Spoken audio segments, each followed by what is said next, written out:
think we're about ready to roll here. Yeah. Got Did you one. want to share did you want to share that newsletter first or? Yep. Yeah. So Okay. while we're waiting for stragglers, in case you didn't see it, and I can't blame you if you wouldn't have seen it, as it's a busy month, people winding down work this week. But the Malt Messenger was out yesterday with our gift guide, our annual last minute gift guide. There were some new bourbons, a few other new single malts, and some returned single malts. But the meat and potatoes of this thing was the gift guide, plus these two deals. And if you're worried you missed out on the Craig Illicky 17 at $120, yes, that's right. Almost, or I think it was more than 40% off, $120 plus GST. There's more arriving on Tuesday, Christmas Eve. So we've got another shipment inbound. And I know with this other gem that's on there, the North Star Glendronach 31, as of when I left the shop today, we were down to just two. And I don't think that'll last. That's an astounding 70% off. It went from $2,800 to $850. So that's good. But the gift guide here, Evan and I put this together. Some of our favorite whiskeys in different age ranges. We didn't go by price this year, but we did try to include a lot of good value bottlings, including some Macallan from Gore MacPhail. Anyway, you can check it out if you don't get the Malt Messenger. I just put the link in the chat. You can open that up at your leisure, as long as you do it before we close the tasting, because then that disappears. But Okay. yeah. Well, yeah. So Andrew, this you probably don't know what's in here. You're gonna do the unwrap. I'm unboxing, which is my new tradition now. I mean, I know in a grand scheme what is in the calendar overall, and I can't help but have noticed a few of the posts on Instagram that I then reshare. But you know, as a business owner, I find that my memory is about as long as that of a gnat at most times. I'm sure the staff think my attention span is about the same. So I remember vaguely what might be in here, but I don't remember exactly. So it's going to be a fun surprise. Yeah. So well, Andrew's getting set up there. I'm guessing if you guys haven't poured those already, go ahead. But we are starting on whiskey number 1 for tasting number 4. The fourth in the series. This is the fourth of 5 and the last tasting we have before Christmas. The fifth and final in the Not a Whiskey Advent Calendar Full Monty series will be, yes, I was just going to say, and it seems appropriate that this is the Advent tasting. this is the Advent tasting. Ends on, what is it, Tuesday?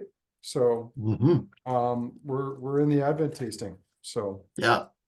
The fifth and final tasting, we don't do it on Christmas Day because although a lot of us would probably show up, our family would be very, very angry with us. So we don't want to. I don't want to put myself through that. I don't want to put you guys through that. We'll reconvene on the 27th after the dust has settled and the presents have been unwrapped. Let's start with whiskey number 1 in the lineup, which is another bottling from that boutique whiskey company. This is the boutique 18-year-old Highland single malt, and in brackets it is peated. So Evan, I think I shared it with you. We did have a bit of feedback on the calendar this year, and the peat element in it has definitely been front heavy. I think you'll find it eases up on the back stretch here. But yeah, I think that happened partly because we were also consciously trying to spread around the value and the age statements in various tastings. But yeah. Yeah, and oddly it's ended up sorry, Harmony. I was just gonna say it had nothing to do with you two being unsupervised with a room full of whiskey at all. Yeah. Everyone knows most things have to do with us being unsupervised in a room full of whiskey. So but it's weird what's happened without spoiling too much. It seems like we got most of the younger and brash peated whiskeys kind of right front loaded in the first 2 tastings, maybe into 3, and then the typically older and more elegant peated whiskeys seem to start now with this boutique. Maybe we had a couple more like that earlier, but I don't think there's a lot of young peat left to go in these last, well, in the 5 drams today and the last 10 in total. No, there's But not. let's check this one out. And this one's interesting because with this Highland and this distiller, well, we think this, or Andrew saw something saying that this might be from Noctu Distillery, Peated Noctu. Yeah, I'm not even going to claim that I saw this, but two of my nerdiest whiskey friends believe this to be peated Noctu. I've just noticed I've pulled out the full measure of the drams again tonight, which I'm not going to consume in one sitting. So that's interesting if it's true for a couple of reasons. One of which is Noctu, which trades under the name Anok or the Hill, a Hill, ANCNOC. They do release peated whiskeys, but I've never seen them release an age statement peated whiskey. Can you? I mean, and if they did, it would have been like a 10-year-old. Yeah, I don't think they've done that yet. Even their 125th anniversary peated one, I don't believe had an age statement to it. It is kind of surprising, given that they do have peated whiskey of this age now. This is a really cool dram though, where it's got a little bit of sherry cask influence going on, from a marriage of ex-bourbon, Oloroso, and PX casks, for this one, whether it's Noctu or not. But it is delicious stuff. It's not like heavy on the peat, but the peat is there.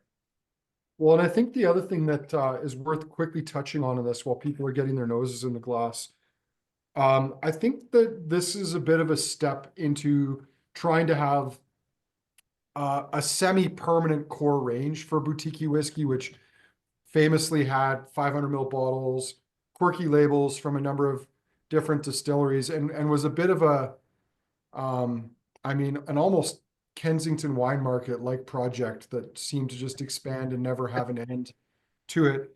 And even though I still think a lot of the whiskeys that were in that range are excellent and great value, especially in North America and Canada and the US, I just don't think consumers have really bought into the 500 mils especially. So this is part of a core range they rolled out, which is not to say it'll be around forever, but they'll be able to produce it for a reasonable amount of time.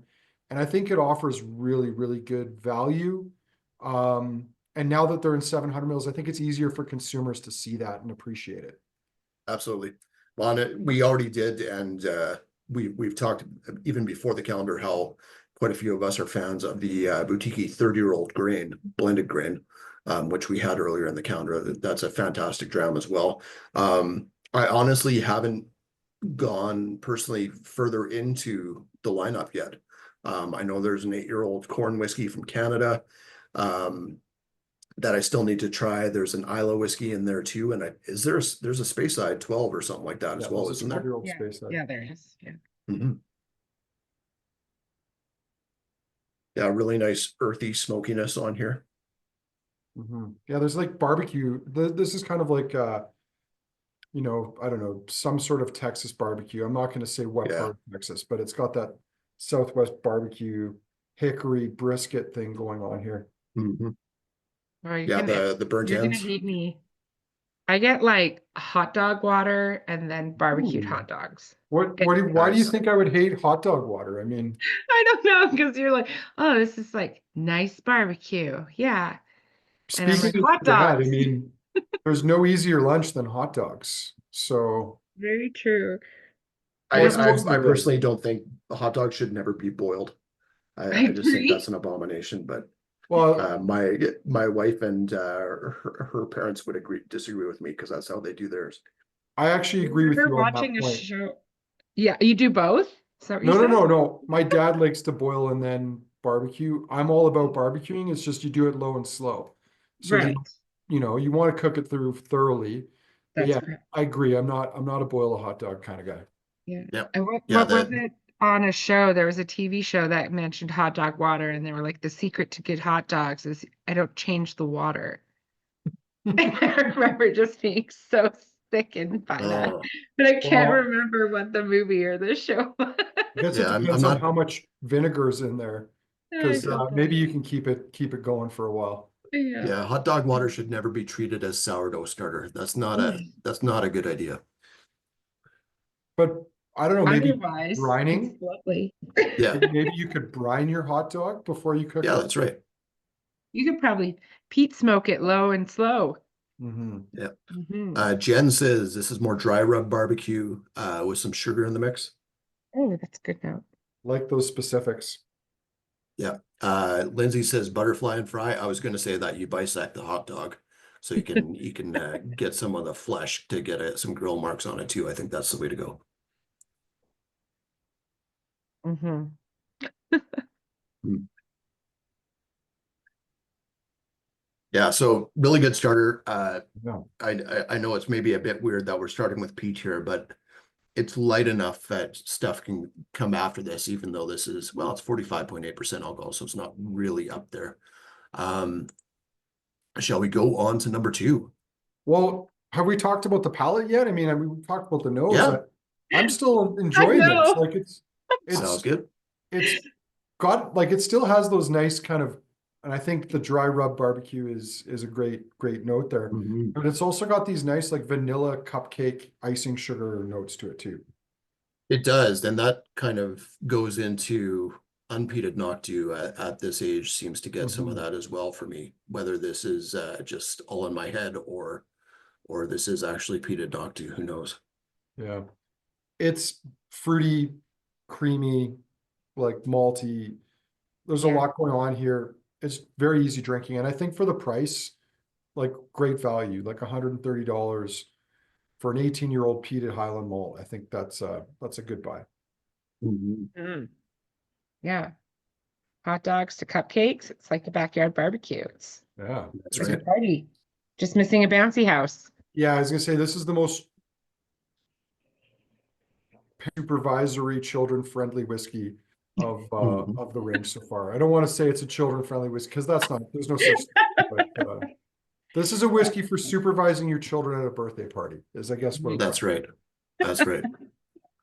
Yeah, it does almost have this well, the creamy ashiness and then like a bit of root beer in there and a bit of Nutella on the palate as well for me.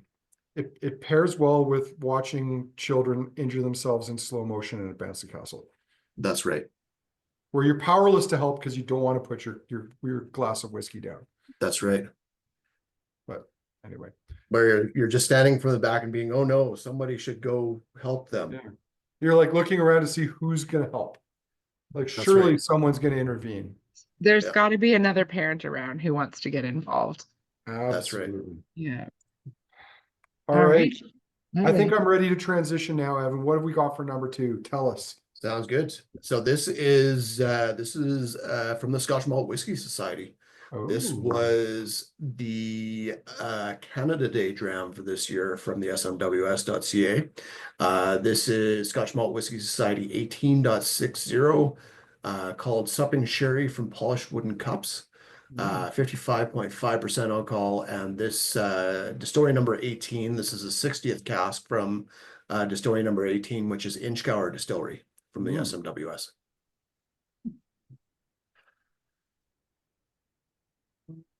I would not have remembered that for whatever reason that this was Inchco. Yeah, I didn't Inchgour remember it being pitched hour, but for I remember me, loving it. Inchgour for me is just still a distillery where I just haven't had enough of it to really pinpoint its style. Beyond its style tends to run fairly counter to Yeah. a lot of distilleries out there. It's not like malty and like creamy usually. It usually has a harder sort of minerality edge to it, a little bit of saltiness, sometimes even a bit of smoke, whether that's barrel char or some sort of peating going on. I've So I've always found them very similar on my palate.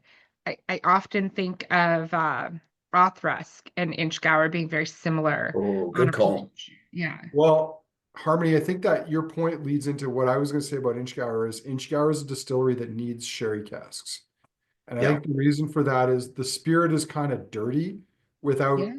having peat. It's this maritime, earthy, not really sulfury, but kind of a dirty profile. And I Yeah. find it really needs sherry or Yeah. time, a lot of time to make it friendly. Well, and to your point, I find that on the nose for me, this is like a very like old functioning wood shop. Mhm. Like Mhm. things are settled and it's getting, it's not fresh wood everywhere. There's wisps of it, but Mhm. you can feel like humidity and burning metal saws and like sawdust. And I get that wooden cups reference in this just on the Mhm. nose immediately. And I really love it. Little bit of machine oil on all the implements that are likely to take a finger off at some point. Yeah, yeah. And the palate is just great. I think Mhm. it's sweet and spicy with just the right amount of heat. For me, this is the type of sherry that I love. It represents the sherry cask beautifully, but on the finish, I know it's a Scotch. I'm not questioning if I'm drinking sherry. It's not overdone and overcooked. It's it's a bit busy, and I think it's because of the sherry cask finishing. Like Mhm. there's a lot going on the nose. I think it works way better on the palate. The palate comes across like polished leather, nice spices, it's syrupy, there's tobacco. The nose is a little on the wacky side for me. Think the wackiness I like. Mm. Yeah, agreed. I like the fact that this isn't just like this Mhm. super lush fruit driven fleshy sherry bomb. Like there's definitely some edge to it. Yeah, maybe a bit more of a conversational type whiskey just because of that busyness. You could really, Mhm. talk about it or perhaps over time develop and Mhm. find new things you like about its nose. Mhm. I think it's something that could open up really beautifully. Yeah.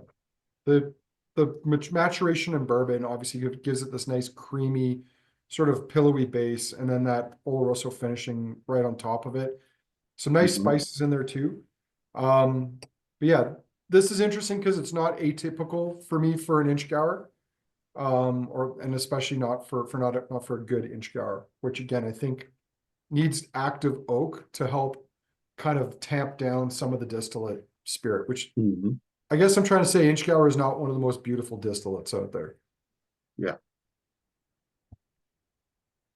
Yeah, very sort of like iron driven and metallic there Mm. on the nose and palate right now. Yeah.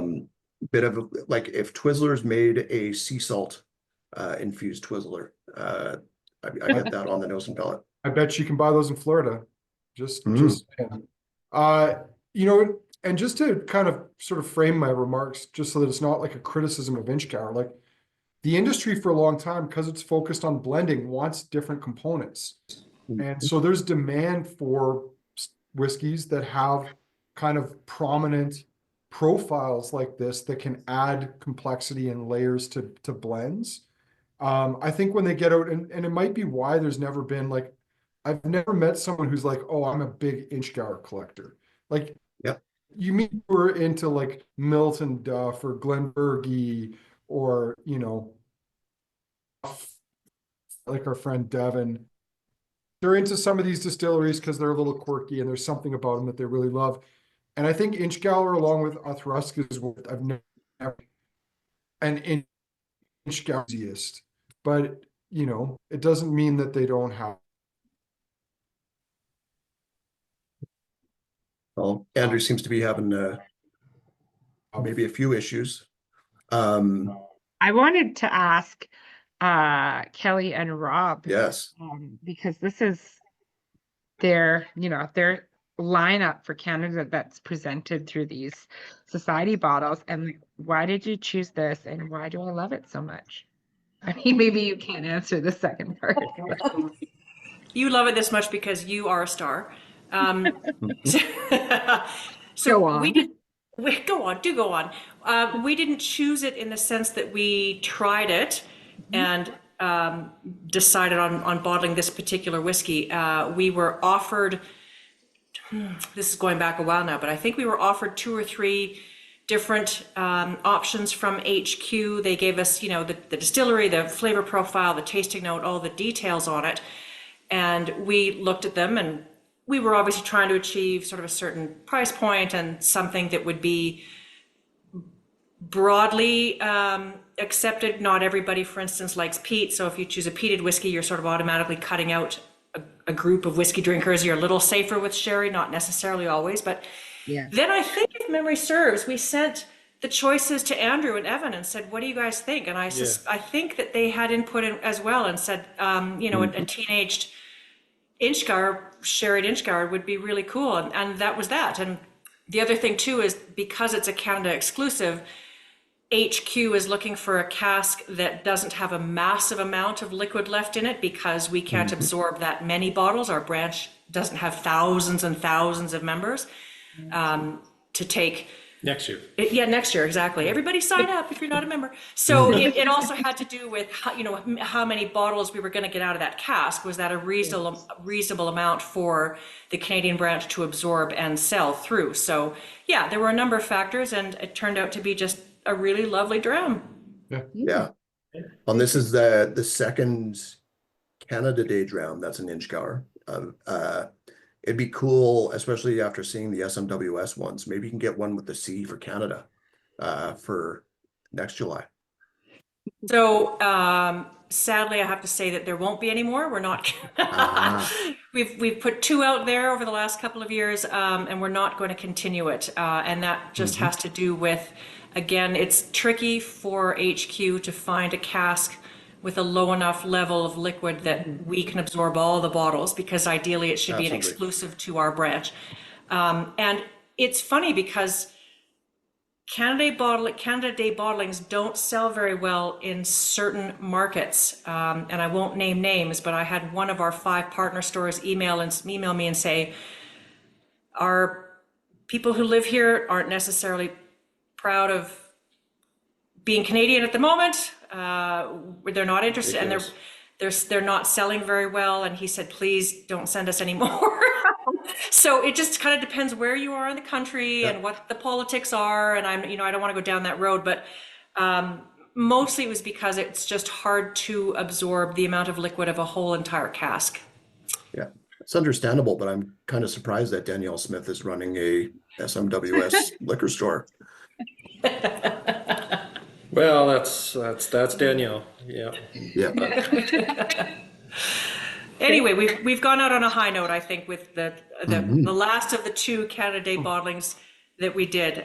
The first one was Hanky Panky in the Den a couple of years ago, and that was also a sherried Inchgour. This is a sister cask to it, and that was a big hit. This one, we got a few more cases of it. We're still trying to sell it through. So for Canada Day 2025, if it's still on the shelf, buy one and celebrate July 1st. Re-release it for Canada Day. Exactly. That's right. That's right. Right on. Well, I'm glad we got the amount that did come in on this, so that we could put it in the calendar as well. It's a dram that I think definitely needs time in the glass to soften up a little bit with all the hard edges, but it takes really nicely to water, which surprises me too. Where I thought it would go like really astringent in style. It doesn't necessarily get super fleshy on the fruit side of things, but it does get a bit fruitier with a few drops for me. Very cool. Yeah. Mhm. Thanks, Kelly. Thank you for including it. That's lovely. Thank you. Okay, on to number 3 in the lineup. Yeah. Well, I think we could add there briefly that this is the 9th year in a row there's been a society bottling in the KWM calendar. So there you go. That's right. Gotta keep the tradition going. All right, Evan, what's number 9? It smells a little southern. Yeah, it does smell southern, doesn't it? This is southern Alberta, like deep South Alberta, I guess you could say. It's from Texas. This is a bourbon from Still Austin Distillery in Texas. This is their Still Austin cask strength. Around 2 or so years old, 2+ years old, 58% alcohol. Because it's bourbon, it is primarily corn. I think they even give the mash bill, which I put in here. It tastes which like is around corn. What's that? It tastes like corn on the Does taste finish. like corn. Yeah. And yeah, just Harmony and I have both really been impressed with Still Austin Distillery. This was a fun and quirky one to add just because we've definitely noticed some batch variation over the couple of years of having the cask strength in Alberta. We had a batch prior to this one that seemed to be very gin and juniper forward.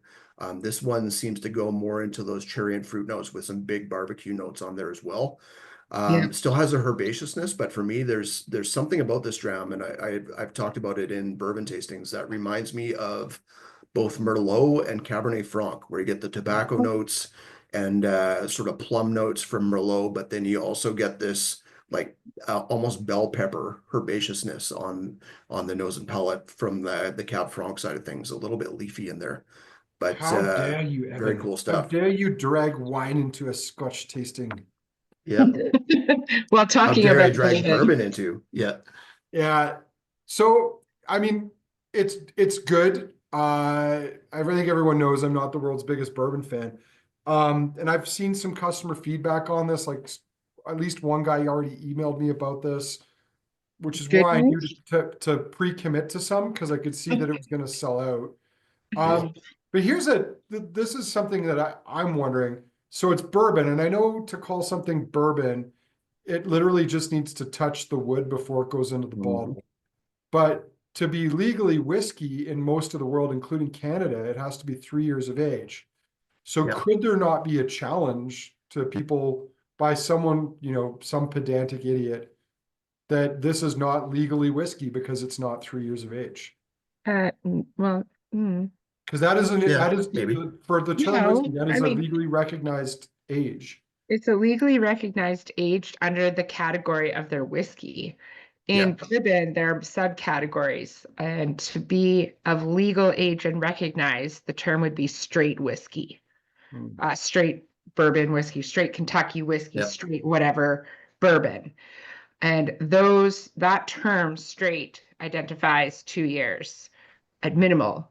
And so that's the word, if you want to be technical, that would be the word of note for a particular age Well, bourbon. but I know Otherwise, it just has for to example, go in the European bourbon. Union, to be called whiskey, it has to be 3 years of age. So they would have to change the label to import this into the European Union because it would not legally be whiskey. Yeah, Yeah. they would probably just That's call it fair. bourbon. Yeah. Okay. Yeah. I mean, Yeah, that's it's sneaky interesting in a because way. yeah, it is interesting because every country has their own legal definitions, and America actually has like some incredibly clear definitions on what makes whiskey and what makes different kinds of whiskey. Mhm. But they don't have a whole lot of definition when it comes to age beyond straight as a term, which doesn't really help consumers all that much. But I was going I to say a honestly lot of would. Americans are obsessed with the word straight, but we don't need to go down That's to very that true hole. too. Yeah. Yeah. But yeah, luckily this doesn't have to have gender definitions or anything like that on the label as well, just to make things longer. Well, don't But get those other Canadians upset, Evan. that's right. But I honestly, I take the American definitions of stuff over the Canadian definition of whiskey just because it is a little bit more clear beyond the age issue. Oh, Evan, we're going to have to get you and Davin up on stage for a great debate about this. I think you'd agree with me, honestly. Adam saying, although I don't like bourbon, this is amazing. Zero of that harsh sulfur profile. Some whiskeys go both ways. Yeah, there's some good comments on here, like canceled liquor. Some funny comments in the chat. I agree. It's lovely. It still has yet to dethrone my favorite bourbon, which is Michter's. I love the Michter's. I think if you're a Scotch drinker and you've yet to meet a bourbon that you like, I highly recommend you try the Sour Mash. I think that's probably enough to convert almost any Scotch drinker to at least an occasional bourbon drinker. I converted a guy that's a Scotch only drinker to it yesterday. Nice. Oh, there Yes, you go. just yesterday. And I said, a Scotch drinker said this is the only bourbon he likes. And he's like, I don't like bourbon, but I have to bring something to a bourbon guy and I'm not going to not drink it while I'm sitting with him. And he loved it. Yeah, what I like about this one is it's kind of unapologetic about what it is. Like it's definitely very wood forward. It's got a ton of spice notes. The corn is right up front too, but it's also not super pretentious about what it is either.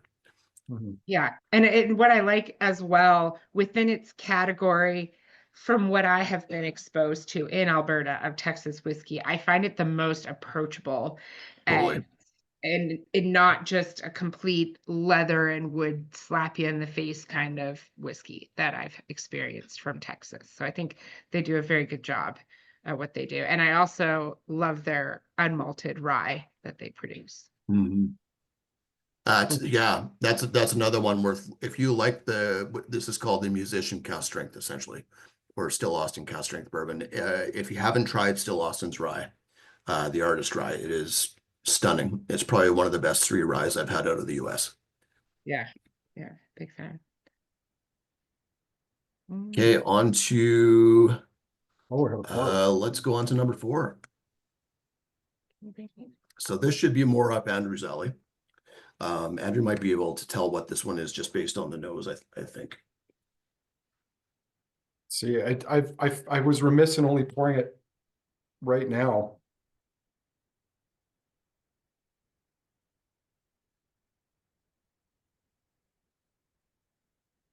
Oh, little new school sherry. Mhm. Wet newspaper for me Ooh, that's like with the ink on there with for the sure. ink. Yeah. Yeah. Yeah, no, I'm having PTSD from my days of delivering newspapers as a kid. Thank you for Oh. that. White chocolate fondant. Hmm. Yeah, like just a brick of dates.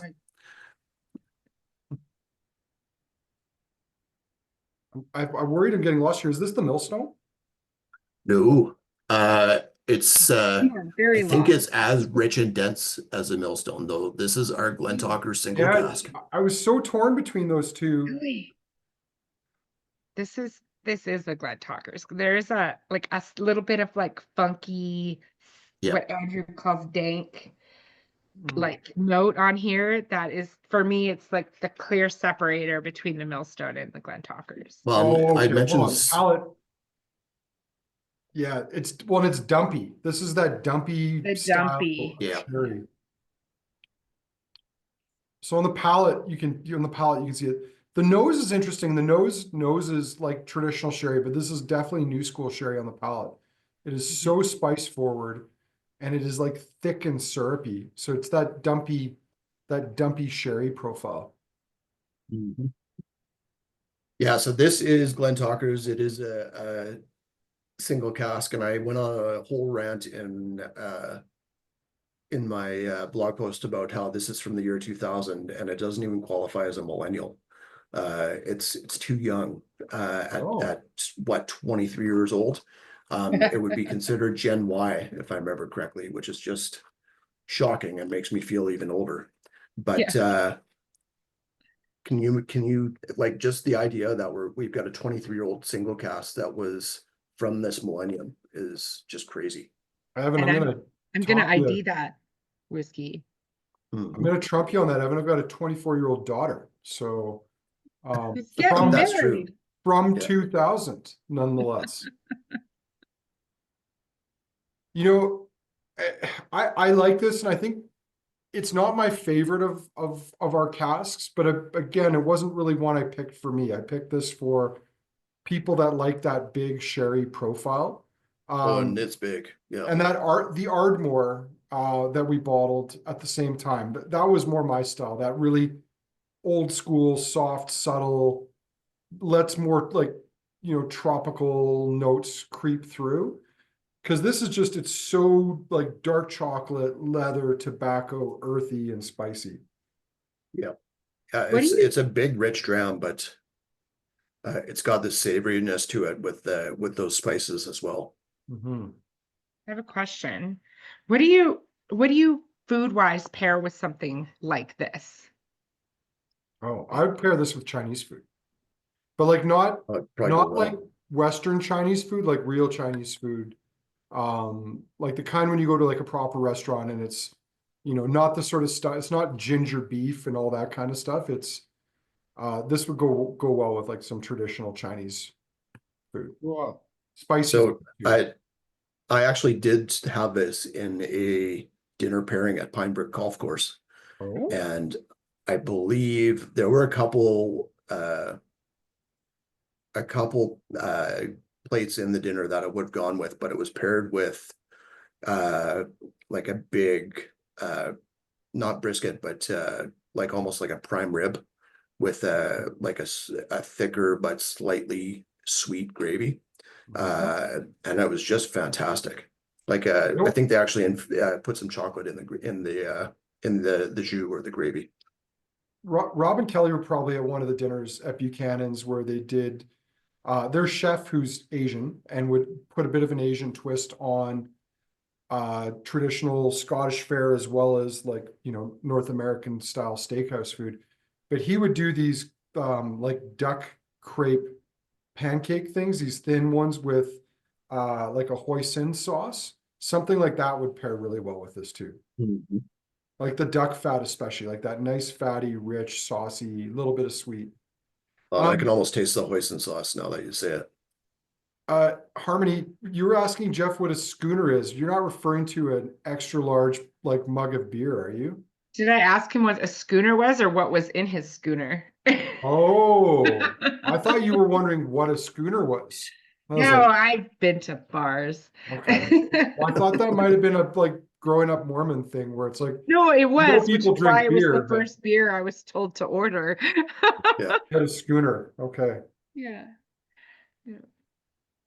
Hmm. Yeah. Very Nice big cool. dram. I think Yeah. that and the Millstone are easily the biggest sherries in the calendar so far. Absolutely. Yeah. Oh, it's Lots of comments on long finish. Mhm. And Jen's got some leftover Peking duck. Yes, Adam and Kate, it's still available in store.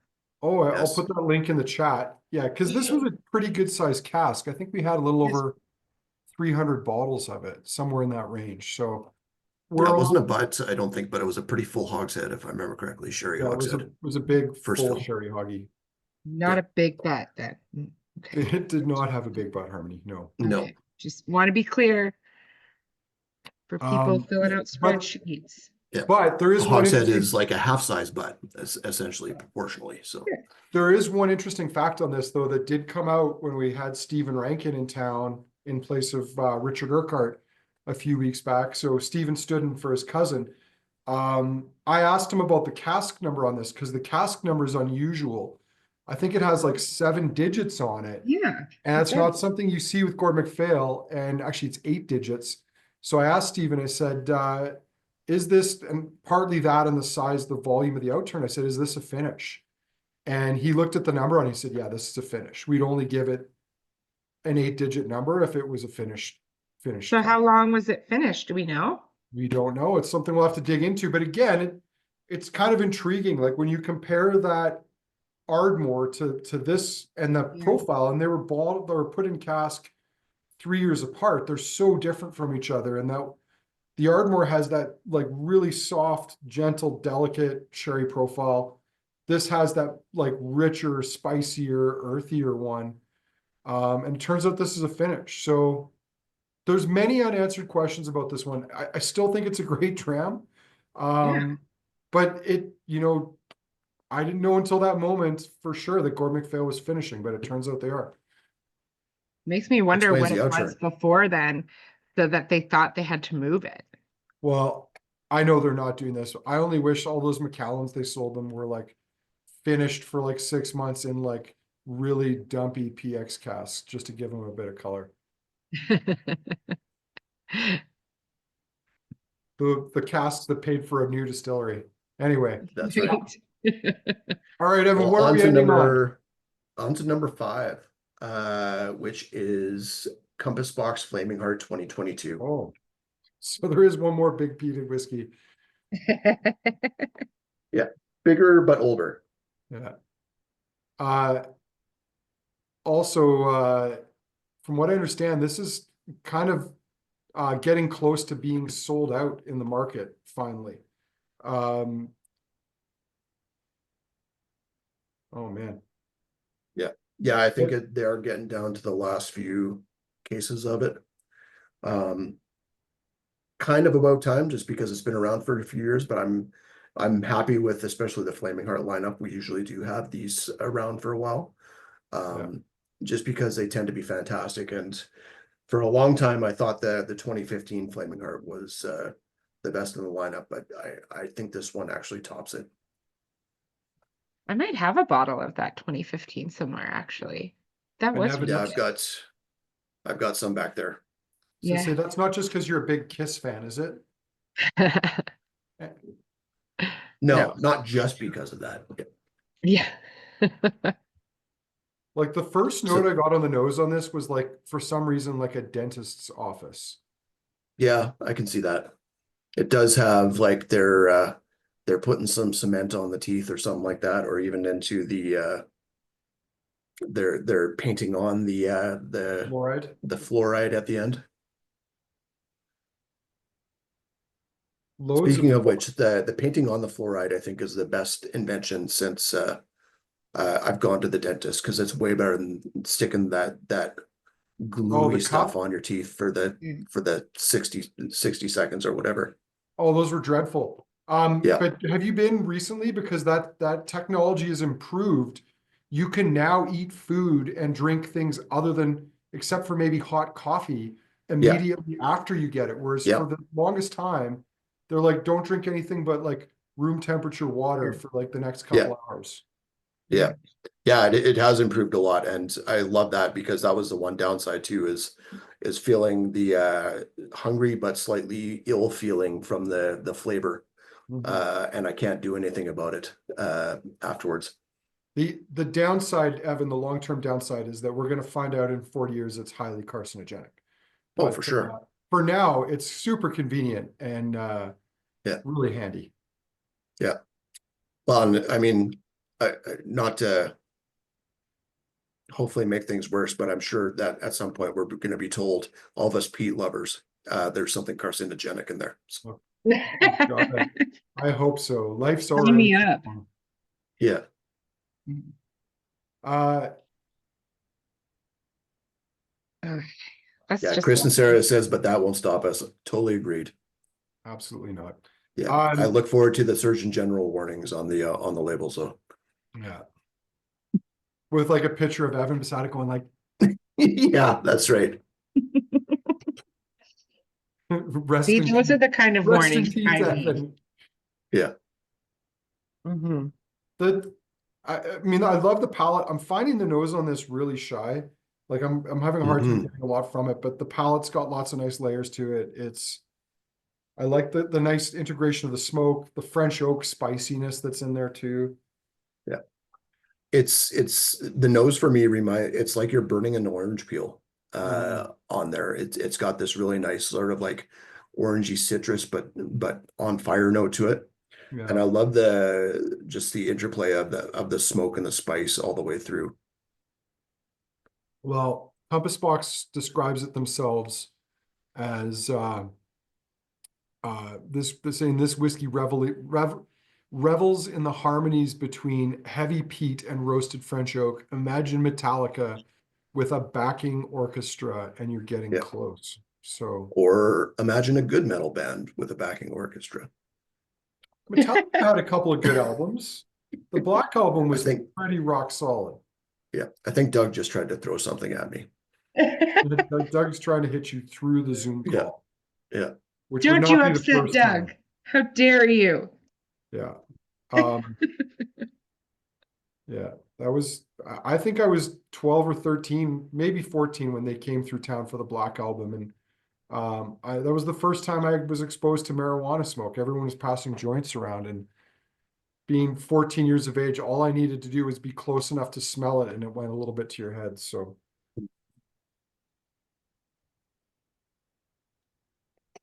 Oh, I inhaled.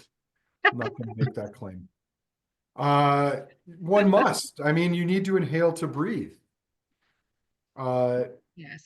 Baby powder. That is such a good call on the Tom and Vaughn on this. Especially even on the palate, like that baby powder note is there for sure. Yeah. We had a tasting last night of cognacs, and Well, so jealous I missed it, even though I did it in person. I knew it was going to be amazing. Well, one of the cognacs had a note that was like big time Johnson & Johnson baby shampoo. Cool. Nice. Yeah. Like the old yellow liquid, not the newer pink or blue or turquoise food coloring liquid. No, the old yellow one, because Yeah. my eye doctor recommends that for like cleaning your eyes because it's helps to keep the pores clean so that you don't get like a sty or something like that. Ooh. So that's Really? how I know what Johnson & Johnson baby formula is. No, I know smells like. people who Wow. suffer from that. I'm going to look that up. You should also a warm So it- compress, a regular Of warm course. compress, also very helpful. So That's not So going to it happen. truly is no more tears, eh? That's no cool to hear. more tears or styes. All right, are we ready for the speed round? Have we even told Yeah. anyone anything about this whiskey? It's a We know blended it's malt. from Compass Box. Compass and Box, it's Flaming peated Heart. Yeah. with the tears of Kiss. It's almost gone. But But what's in it? And isn't there like a note like what Lefroy, Kalila, Talisker? Those are Yeah. the big components in here. Yep. But also I'm not a big like music guy, but like someone must know. I know there's a Kiss reference on here, but there's another band as well. Like, is it the Flaming Lips or something like that? I'm just going from memory here. Anyway, Yeah. someone Flaming Heart chime in. itself was a musical reference, if I remember correctly. I'm Well, too it young was, to yeah. know what this is. Yeah, it's Motorhead. Someone's saying Motorhead. Cool. Yeah, the Flaming Heart, the original Flaming Heart label, John got the inspiration from that from an album cover. So that's how that all got started way back when. Jeff says there's a Spotify playlist for this bottle. Oh. Overkill. Is the Overkill a reference to the Spotify playlist? Because I think I mean, why not? Why not? Yeah. Maybe he's just wondering if Urge Overkill are on there or something. I'm not sure. Is Overkill a band? That's just going like Urge Overkill was, I can't remember, or maybe Overkill was the name of a Motorhead song. third best Motorhead song, maybe fourth best. All I know is wasn't there a guy named Lemmy? Wasn't he Yeah. in Motorhead? He was pretty famous. Yeah. Anyway, let's get Yeah, he was also famous for having a tremendous odor to him as well. Oh, yeah. Speaking as someone who works in the olfactory business, in a manner of speaking, we do appreciate it when people don't come in over perfumed or under showered, if you catch my drift. So our It should noses be are a law, like a oversensitive. punishable So law if you come in. Axe that deodorant, body spray, not cool. Yeah. Not bathing for a week because you're a millennial, also not cool. Chain Axe smoking 3 cigarettes in your car beforehand, not Mhm. cool. Yeah, not Mhm. cool, not cool. Axe right. deodorant just guarantees at any age that you're going to get ID'd. Yeah. Oh, anyway, back to the speed round. We gotta get to the speed round. I want to live Okay, in back this to number world one. forever. Back to The number one. boutique 18-year-old Highland. I can tell you what Noel would say if he was in on this tasting. He would say Play-Doh. And this time he would be right. Like Yeah. Play-Doh seaweed wrap. Ooh, I'm getting a bit Nice. of French butter on the palate too. Let's go into the cheese. Well, like grassy, but like a little bit sweet French butter. I love the mellowness of the peat on this one, where it's just kind of hanging there. It's pretty banging. It's a nice whiskey. For how simple Next it is, up, it really punches above its weight. Next up is the SMWS Supping Cherry from Polished Wooden Cups, 18.60, the inch gauger.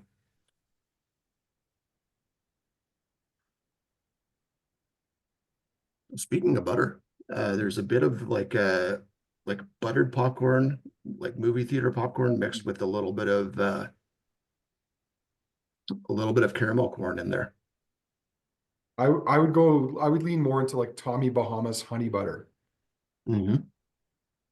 What is that? Where do you buy that with like shirts you- from Hawaii? Like, No, well, you have to go to a Tommy Bahamas restaurant, which only exists in warm climates in the States. So, because you have to be able to eat outside all year round. Otherwise, the guy with the steel drum is playing the steel drum inside, and it's not a good mix.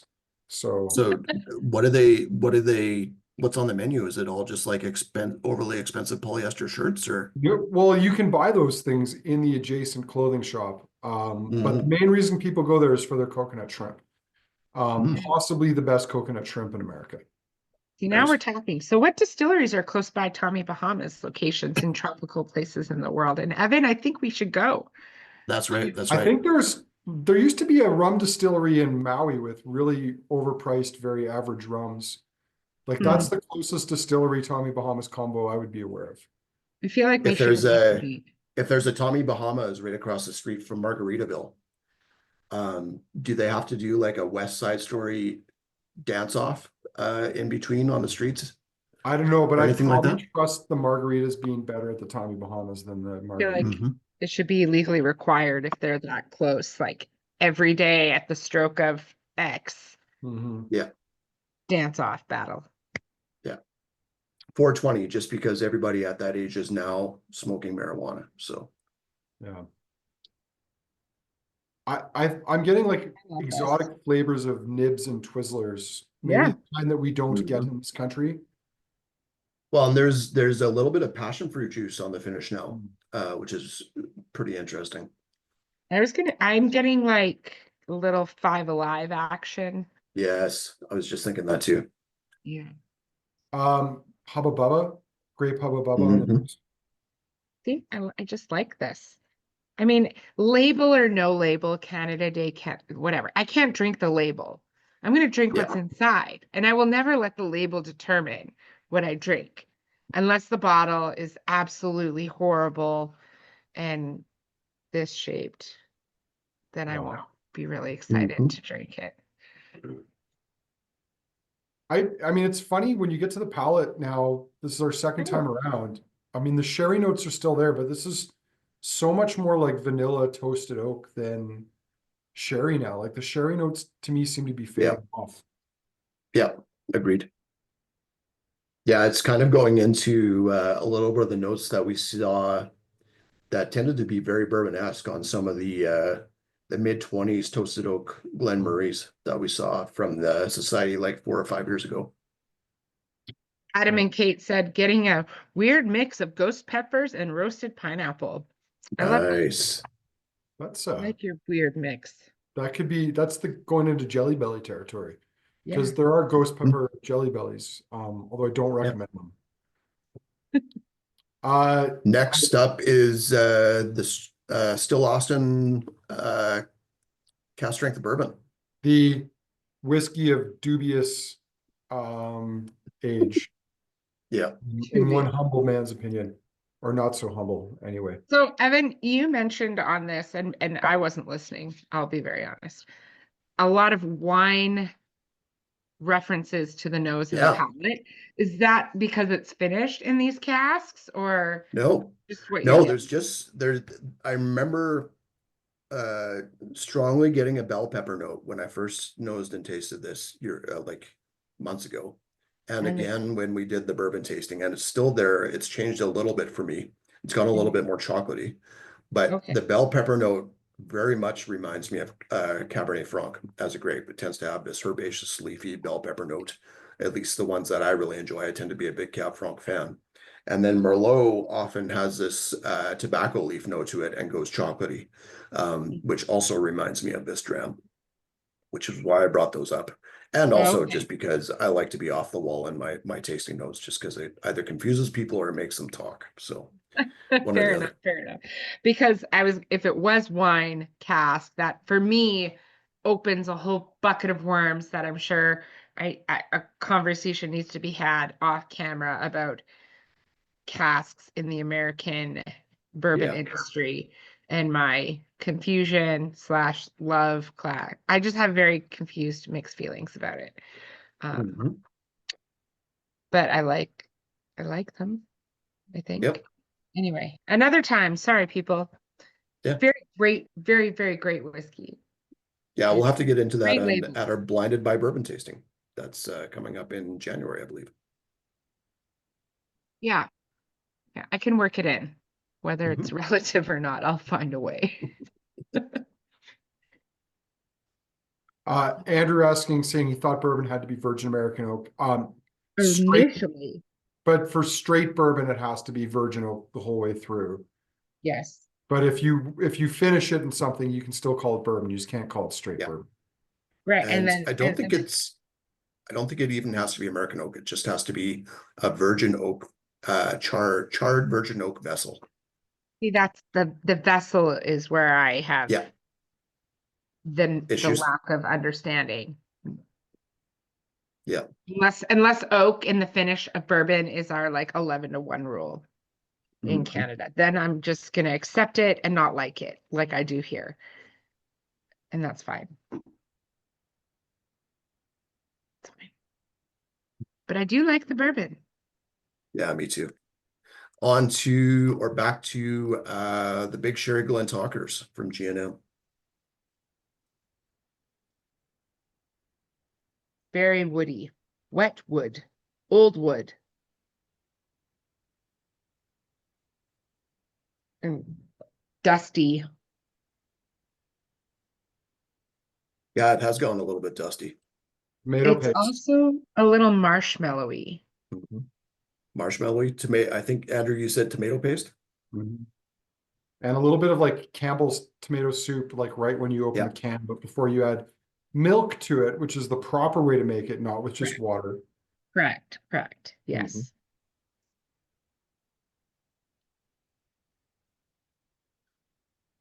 Oh man. I think this might be my favorite, and only because it's the only one that I've completely emptied my glass on. Mhm. There is Tootsie Pop. Is it Tootsie Roll? Tootsie Roll on the nose. I could see that.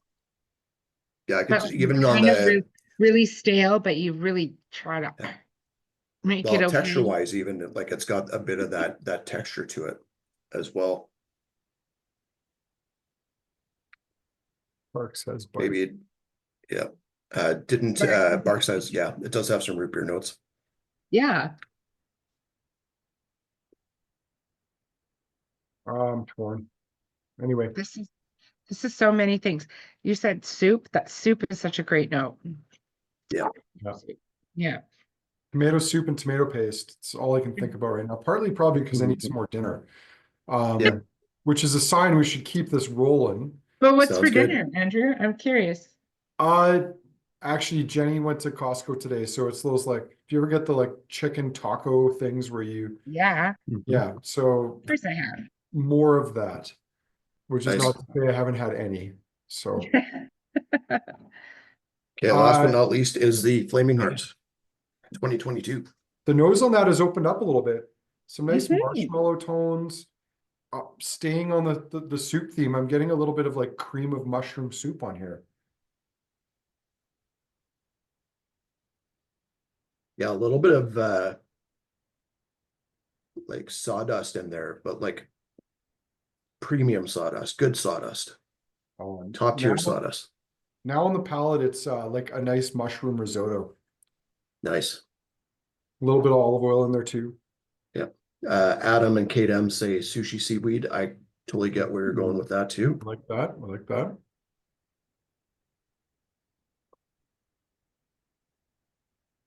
All A right. little bit of seasoning salt right now for me too.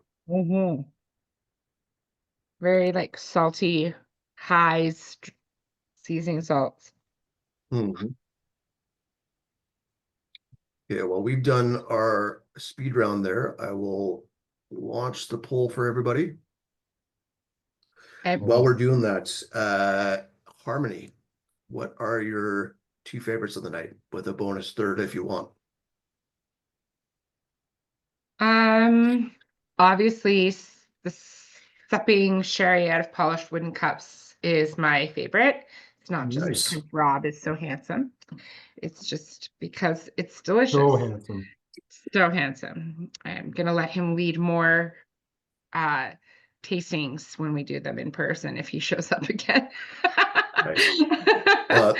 Good for you, because that's totally not happening when I'm around. So No, I know, I heard, and I feel like I have years to make up for. Evan, Harmony said Rob was handsome. Like, get over it. yeah, Evan's handsome, but we need more new, fresh handsome, yeah, and that's that's Rob. right. It's too late. Um, You're both dead to me. No, it's fine. Kelly's gonna overrule you. It's a club. It's a Mhm. vote system. So we're gonna win more Rob in 2025. And Okay. so yeah, that would be like my first. And then because bourbon, still Austin, cask strength for my second. And third, if I had to three it tonight, if I had to, like my paycheck depended on it. It does. It does. I figured it would. Why wouldn't it? I'm gonna go with the Glentauchers because it's funny and weird, Nice. and there's a note in that Glentauchers that I'm determined to put a word to, and I don't know what it is exactly, but it's like old chocolate and a fake marshmallow whip center type treat that I haven't had in 100 years. That's Nice. in there. Something. I'll figure it out. So I'm gonna go Glentauchers for the research. Number 3, Still Austin, number 2, and Society, number 1. Andrew. Well, I've got a question for you first, Evan. Yeah. Which one do you think is my least most favorite? Oh, that's tough, Andrew. I mean, we could sit here for hours and just debate that. I'm gonna say the Still Austin though. Yeah, it's pretty cut and dry. Yeah. I mean, it's okay, and I think I'm glad we put it in there because it has really struck a chord with people, and that's what it's about. I'm torn over my favorite here, but to be honest, I think it's the boutique 18-year Highland. I thought it was going to be the Glentauchers, but it's not. That boutique Highland has sort of edged it out. So Glentauchers Nice. is number 2, and I think number 3 is the Flaming Heart. Yeah, Yeah. you would say that. That Yep. it's up your alley. I'm gonna go with the boutique as my number 1 as well. It Evan, almost we're in comes off sync. as, I know, That it never almost happened. comes off as understated second time around versus everything else. But I really like that one. I just think it's nicely balanced. Mhm. I am going to go with the Glentauchers. No, I'm gonna go with the Flaming Heart as my number 2. And then I'm going with the SMWS Inchgour as my number 3. It's tough not to do that bourbon, but that Inchgour is just it's been growing on me throughout the night, and I think it's nice because it does hold up to every single other bottle in the lineup. So I like it, Evan. I like it. Before we share the final results, Evan, if they're not in, Lindsay's Yeah. asking, and I think I know where she's going here with this, though. Chris took it in a totally different direction, as he would. You and would I'll never. appreciate him for that. Did Alberta change the laws for calendars? No. I mean, I wish that had been a thing because, man, that would have been a fun news story to talk about. But no, last year when we filled our own bottles, which we believe we should be entitled to do and still do because of the rules that allow us to pour for tastings, and because we were already doing tastings with the calendar even before we switched to filling our own. Anyway, the AGLC took issue with it last year, and largely because I had this idea halfway through the year about calling this is not an advent calendar. Rather than fight them on it, we chose instead to do what we knew we were allowed to do, which was 5 sets of 5 tastings. And if you decided to buy them as a package, sandwich them all together with a cheeky little message on it. So that's why that came about. Whether that'll change or not, that'll be a question for 2025. If they say, no, you got to do it the way you did it this year, then we'll do it again like this. If they allow us to put them all in one box, which really isn't all that different from what we did, then we'll go back to doing that. But time will tell, and you never know how governments will I mean, maybe when we sell our next Advent, not calendar, We just have like a sign out box that you sign that says, I will not drink more than X in a week and I will join the virtual tasting. Do what you want, but you tick the box. And then I think we're okay. Yeah. Adam and Kate's kids were super annoyed. Couldn't open a hole. Well, we're almost on the subject of Sorry, Highland Adam and tasting. Kate, that our That's whiskey going to be tasting happening did next not year now. This is we're work talking out about for your holes. kid. Mhm. Sorry. I was just gonna say, sorry, our kit didn't like work for your child's entertainment level. Well, Yeah. someone else today Yeah, told me that their kid was enjoying, like, or it was Eric was telling us his wife got him the port calendar, and his kids get excited every morning to give their dad a bottle of port to drink. Nice. You guys got to That's be good careful with this kids. because years ago, for one of the calendar photos, my middle son, who was like 2.5 years old at the time, was in the back of the shot, kind of blurred out with the focus on the mini bottle. And I posted that on our blog post, and apparently the SWA noticed and told the importer for the Well, they bottle. told the producer who Yes. then contacted me and said, would we kindly take the photo down? Yeah. Because the SWA got mad at them about someone in Canada posting a photo of their children's toys. Yeah. I and don't care their about your child. feelings. Yeah. Yeah. So don't tell people too loudly what weird Canadian people do with it or get their kids to do for them when it comes to alcohol. Obviously, the SUA never saw like Marvel at Whiskey, or who is that other Yep. guy that had the like Star Wars whiskey account? Oh yeah. Yeah. Yeah. So Oh yeah, that was a Scotch great Trooper. Yeah. account. Scotch Scotch Trooper, the Trooper. late great Yeah. Scotch Trooper. The, Yeah. the very late Disney great. got upset about it, but the SWA didn't give a shit. Yeah. Yeah, because Anyway. they're cool and fun and their bottles are delicious. Where Yeah. not all Disney is delicious. I think we better share the results here, Evan, and Yeah, sounds good. bring this thing to a natural conclusion. Yeah. Before someone pulls a plug on us. So first favorite of the evening, it looks like the G&M Glentauchers took it with 13 votes. Second place with 9 votes was the Compass Box Flaming Heart 2022. Everything did get a vote though, which is very cool. Second favorite of the evening, we have not quite a tie, but the Compass Box Flaming Heart wins it by 1. Followed by the Scotch Malt Whisky Society 18.60 Supping Sherry from Polish Wooden Cups. And then the Still Austin coming in right after that, but very, very close voting on the second favorite. Best sherry dram of the 2024 whiskey calendar tasting so far. The Millstone and the G&M Mortlock are tied. Followed by the SMWS 1860, and then the G&M Glentauchers is in there. And then best peated dram, which is a little bit of a lengthier one, and I actually had to omit a few of the peated drams that we have in here. I would say you did. Evan, was that to Yeah. mask how heavily peated this year's calendar ended up being by accident? Maybe Maybe. we need to do it like hey Pete heads, this is for you. That's right. Yeah, we'll have to do the boutique and the drinks by the dram thing and do a separate peated calendar. Ooh, yeah. So I mean, my back says no, but my palate says yes. That's right. Yeah. So the Compass Box got 0 votes in this one.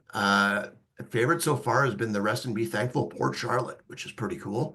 Followed by the Signatory Orkney from day 1, which is still one of my favorite drams. And then the Long Row Peated from day 8.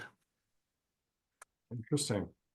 Interesting indeed. I agree that Port Charlotte was in my top 3 favorite bottles to pour over the calendar. Like I poured so many of those bottles. I was like, oh my God, this nose is amazing. This nose is amazing. Don't drink the whiskey. Just keep working. The nose is amazing. I love that. Yeah, that Port Charlotte is pretty cool. And it's like Andrew said in his tasting notes, I believe, for it, like getting essentially naked Port Charlotte at that age, like just from an ex-bourbon barrel is something to behold.